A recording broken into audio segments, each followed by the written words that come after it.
Bend and the surrounding Central Oregon area is often seen as a very desirable place to live. We are a world-class winter sports town and a world-class summer recreational area as well. In fact, we have some of the best outdoor recreational opportunities in the nation, and in each discipline as well, whether it's hiking or mountain biking or rock climbing or fly fishing. And we can easily boast the same thing about wintertime activities, whatever those are: skiing, snowboarding, Nordic, whatever. And all that is without even talking about the amazing amenities that we have here actually in town. The breweries, the dining, the shopping, the trails, the concerts, the river walks. It's crazy. Bend is the best. And that is one of the big reasons why it is so expensive to live here. To make it really simple, there is really high demand to live here.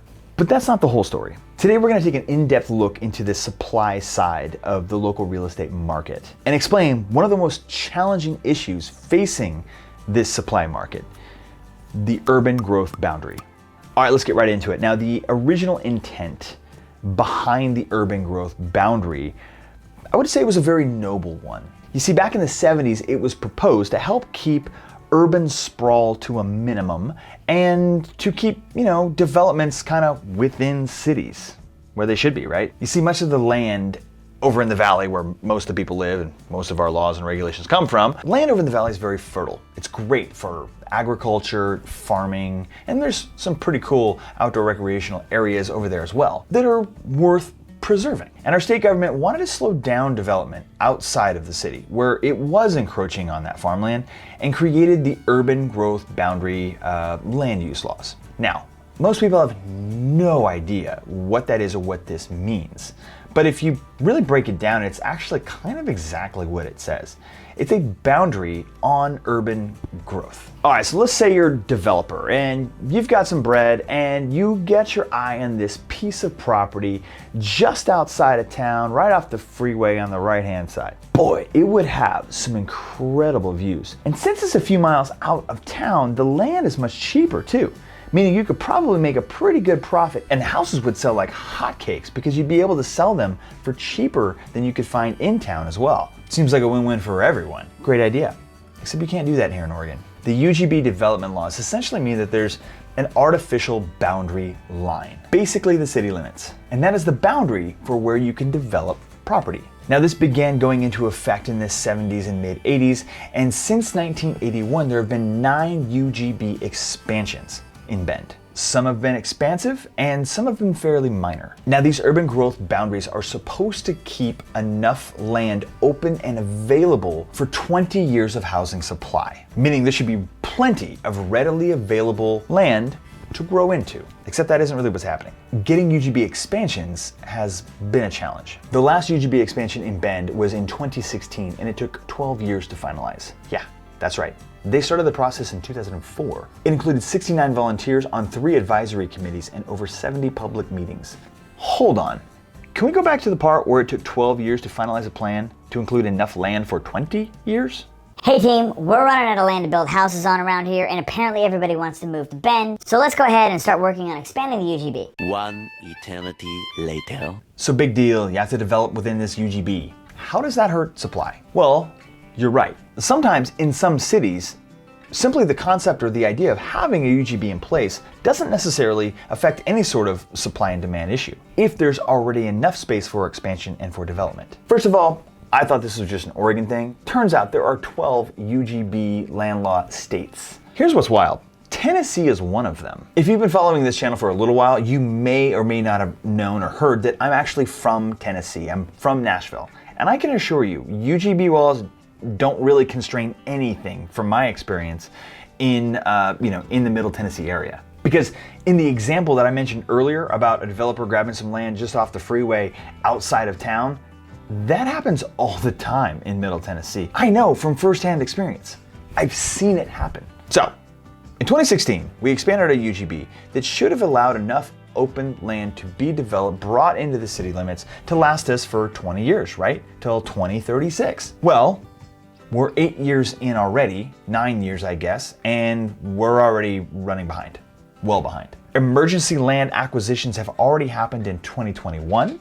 They brought in 261 acres to Stevens Road Tract, and now just a few weeks ago, they brought in another 90 acres on the south side of town, Caldera Ranch. Developable land here is at a premium, and savvy landowners know this. If they just sit around long enough, the city will eventually annex their land into the UGB, and the developers will have to pay top dollar for it. So let's bring this back around to, why are Bend home prices so high? Quick time out to just ask you that if you're getting any value out of this video and you're learning something, do yourself and myself, do us both a favor and hit the subscribe button, and don't forget the little bell notification. You see, we launch new videos on here every single week, talking about all kinds of informative things from recreation to real estate. So hop on in, hit the subscribe. We're glad to have you. Back to the show. Now, I couldn't go on record here now by saying that the UGB is the only reason why housing prices are so high. That's not the full story either, but it is a large factor. Here are a few more factors. First of all, everyone else here in Oregon has UGBs too, right? Yeah. And they don't all have problems with affordability like we do.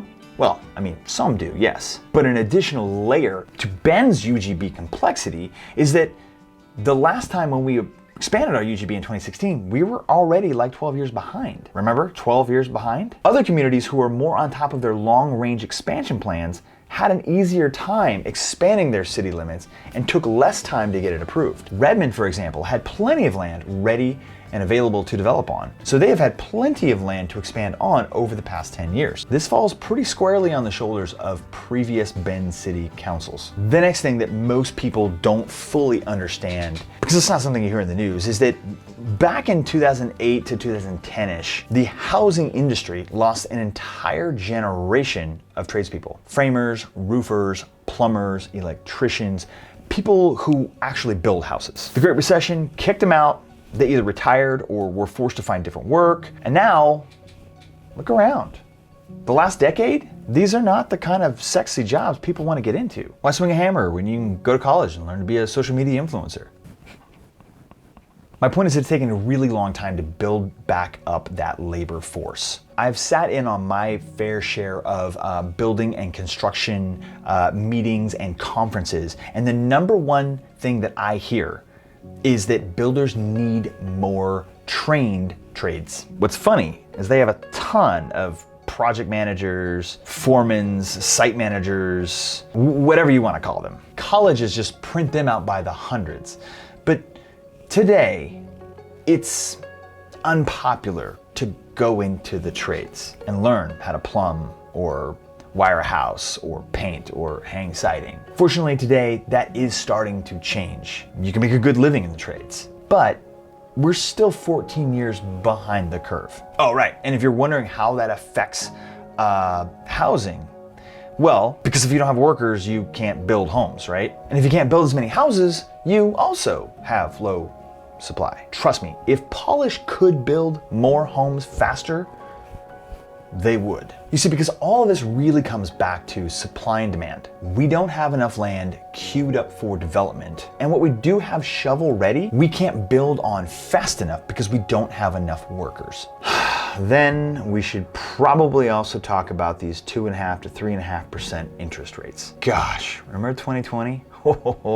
Money was free. Why buy one house when you could buy two? And that is easily the third thing that jacked up housing prices and made Bend ultimately less affordable, right? We saw the gold rush of housing. Supply was already so low and demand shot through the roof. Go ahead, pick up a house or two if you can win them in a multiple bid, multiple offer situation. If you haven't seen this meme before, you're welcome, but this is exactly what it was like. Excuse me, is that apple for sale? Yeah, we're about to put it on sale right now, actually. Well, I'm in the market, so tell me about your apple. Why should I buy it? Nice try.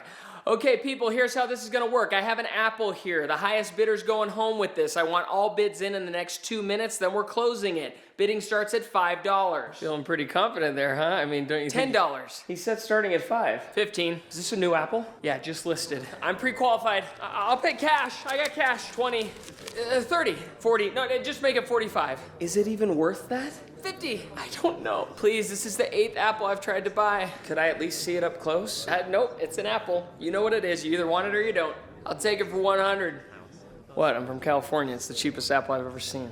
120. Why did I do that? Why? I don't. Now, the city of Bend is constantly looking into how to help the affordability crisis here in Bend, and tracking the need is the first step. A past housing needs analysis predicted that Bend needed roughly 17,000 new housing units between 2020 and 2040 in order to meet the anticipated demand. Various other local sources, such as city planning officials, housing advocacy groups, real estate market reports, often estimate that Bend is short anywhere between 3,000 and 6,000 units right now when looking at how much demand is coming in and how much housing we have ready or in the pipeline. So again, if we're looking at what the supply and the demand of the city actually is, where we're at demand-wise and supply-wise, it becomes pretty clear. Bend is awesome, but because we haven't been able to build as many houses as we needed for the various reasons that we've already talked about, the people that are coming in are willing to spend more and more and more on the fewer and fewer houses that we actually have available. This has skyrocketed